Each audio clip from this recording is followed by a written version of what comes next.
Selamat pagi anak-anak. Pagi, Bu. Baik, sebelum memulai pembelajaran, alangkah baiknya kita berdoa terlebih dahulu. Berdoa dimulai. Berdoa selesai. Beri salam. Assalamualaikum warahmatullahi wabarakatuh. Baik, Ibu akan mengabsen terlebih dahulu ya. Apakah ada yang tidak hadir hari ini? Tidak, Bu. Ya, semuanya hadir ya. Nah, agar pembelajaran kita nyaman, silahkan kalian perhatikan terlebih dahulu apakah di sekeliling kalian sudah bersih dan rapi? Sudah, Bu. Ya. Ibu ingin tahu apakah masih ada yang ingat materi kita pekan lalu? Saya, Bu. Silahkan. Pembelajaran pekan lalu itu tentang laju reaksi. Apa itu laju reaksi? Laju reaksi adalah seberapa cepat produk terbentuk atau habis bereaksi. Laju dinyatakan sebagai perbandingan perubahan konsentrasi terhadap waktu. Bagus sekali ya, kamu masih ingat. Sekarang coba perhatikan slide berikut ini. Apakah ada yang pernah melihat simbol berikut? Saya, Bu. Ya, apa itu Tiara? Pernah. Pada persamaan reaksi. Ya, biasanya simbol berikut ada pada persamaan reaksi. Simbol berikut merupakan simbol dari persamaan reaksi kesetimbangan kimia atau biasa disebut juga dengan persamaan reaksi bolak-balik. Ibu akan membacakan kompetensi dasar dan tujuan pembelajaran pada bab ini. Yang pertama, menjelaskan reaksi kesetimbangan di dalam hubungan antara reaksi dan hasil reaksi. Yang kedua, menyajikan hasil pengolahan data untuk menentukan nilai tetapan kesetimbangan suatu reaksi. Tujuan pembelajaran yang pertama, menjelaskan reaksi kesetimbangan dinamis yang terjadi berdasarkan hasil pengamatan dengan tepat. Yang kedua, menentukan harga tetapan kesetimbangan berdasarkan data hasil percobaan dengan benar. Yang ketiga, mengolah data untuk menentukan nilai tetapan kesetimbangan suatu reaksi dengan tepat. Yang keempat, menyajikan hasil pengolahan data untuk menentukan nilai tetapan kesetimbangan suatu reaksi dengan benar. Nah, Ibu ingin bertanya, apakah kalian pernah melihat timbangan? Pernah. Nah, suatu timbangan dalam keadaan setimbang, jarum jamnya akan ada dalam posisi lurus dan diam. Artinya, bagian kiri dan bagian kanannya mempunyai massa yang sama besar. Hal tersebut merupakan analogi dari keadaan setimbang dalam ilmu kimia. Nah, reaksi kimia berdasarkan sifat berlangsungnya dibagi menjadi dua, yaitu reaksi searah atau irreversible dan reaksi dua arah atau reversible. Ada yang tahu gak bedanya apa? Enggak. Oke, kita langsung ya. Coba kalian perhatikan. Jadi reaksi searah ini dia persamaan reaksinya menggunakan simbol yang biasa kita gunakan pada pelajaran sebelumnya. Itu persamaan reaksi ditulis dengan satu anak panah produk atau ke kanan. Sedangkan pada reaksi dua arah atau reversible, persamaan reaksi ditulis dengan dua anak panah dengan arah berlawanan atau reaksi bolak-balik yang sudah kita singgung sebelumnya. Pada reaksi searah juga, reaksi akan berhenti setelah salah satu atau semua reaktan habis. Ketiga, produk tidak dapat terurai menjadi zat-zat reaktan. Dan yang keempat, reaksi berlangsung tuntas atau berkesudahan. Sedangkan pada reaksi reversible atau reaksi dua arah, reaksi ke arah produk disebut reaksi maju, sedangkan reaksi ke arah reaktan disebut reaksi balik.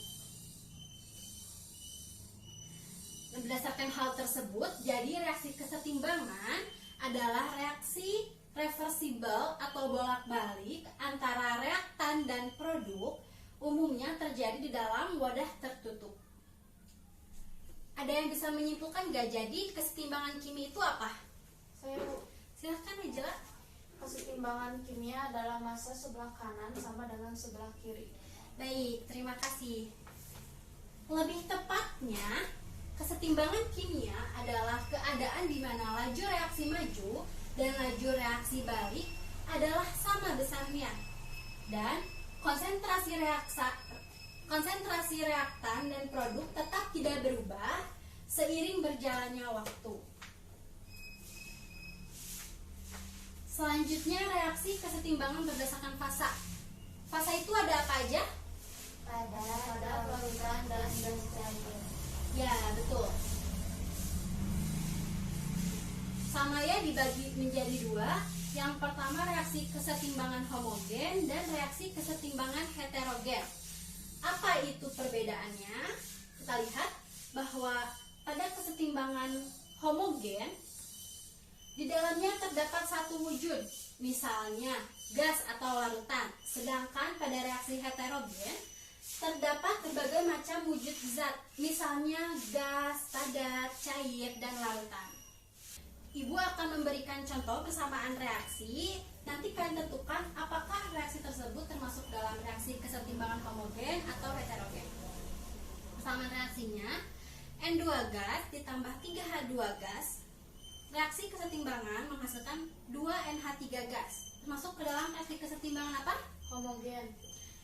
Ya, betul sekali, termasuk dalam homogen ya, karena pada persamaan reaksi tersebut fasanya sama, yaitu gas. Selanjutnya, Ibu akan memberikan lembar kerja yang harus diisi bersama kelompok. Kelompoknya menggunakan kelompok yang sudah kita bentuk pada pertemuan minggu lalu ya. Di sana terdapat wacana, silahkan kalian baca dan pahami terlebih dahulu sebelum kita melanjutkan ke poin selanjutnya. Apakah kalian sudah selesai membaca wacananya? Sudah. Saya mau bertanya, Bu. Silahkan. Bagaimana keseimbangan kimia dalam kehidupan sehari-hari? Baik, berdasarkan pertanyaan tadi, kita akan merumuskan masalahnya. Silahkan kalian tulis di dalam kolom merumuskan masalah. Sekarang kalian baca buku paketnya atau kalian bisa mencari di internet. Kemudian kalian membuat hipotesis berdasarkan rumusan masalah yang sudah kalian buat sebelumnya.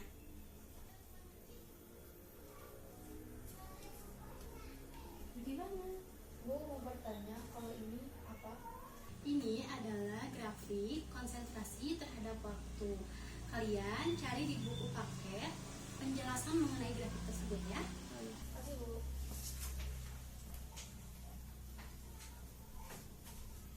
Apakah kalian sudah selesai mengisi angkanya? Sudah.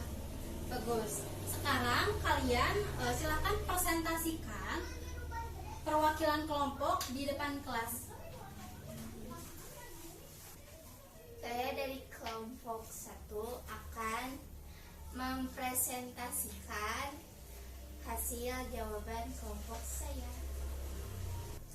Apakah semua kelompok sudah presentasi? Sudah, Bu. Baik. Berdasarkan materi yang sudah saya paparkan dan pengisian LK secara berkelompok, apakah ada yang bisa menyimpulkan hasil pembelajaran hari ini? Saya, Bu. Silahkan Najla. Menyimpulkan 1. Reaksi berlangsung dua arah dan dalam ruang tertutup. Yang kedua, laju reaksi produk dan hasil sama besar. Bagus. Apakah ada yang ingin menambahkan lagi? Saya, Bu. Silakan Tiara. Pada persamaan reaksi keseimbangan kimia setiap terjadi reaksi tekanan, maka zat-zat produk akan bertambah sementara zat-zat reaktan berkurang. Sebaliknya, reaksi juga dapat bergeser ke arah reaktan sehingga jumlah produk berkurang. Akibatnya terjadi lagi reaksi ke arah kanan. Demikian ini terjadi terus-menerus sehingga terjadi reaksi bolak-balik atau dua arah. Ada reaksi keseimbangan. Keadaan seperti ini dikatakan bahwa keseimbangan bersifat dinamis. Keadaan dinamis hanya terjadi dalam sistem tertutup. Wah, bagus sekali ya. Terima kasih Tiara. Agar kalian lebih memahami materi hari ini dan untuk mempersiapkan materi selanjutnya pada pekan depan, Ibu akan memberikan soal yang harus kalian jawab di rumah ya. Silahkan ditulis pertanyaan yang pertama, yaitu cari tahu mengenai asas Lechtstaeit. Yang kedua, faktor-faktor yang mempengaruhi kesetimbangan kimia. Nah, pekan depan kita akan mempelajari mengenai pergeseran kesetimbangan. Kalian baca dahulu materinya agar pada pekan depan kita sudah siap mempelajari materi tersebut. Baiklah, sampai di sini pembelajaran kita hari ini. Selalu belajar dan tetap semangat. Assalamualaikum warahmatullahi wabarakatuh. Waalaikumsalam warahmatullahi wabarakatuh. Sebelum meninggalkan kelas, kalian harus membersihkan terlebih dahulu ya.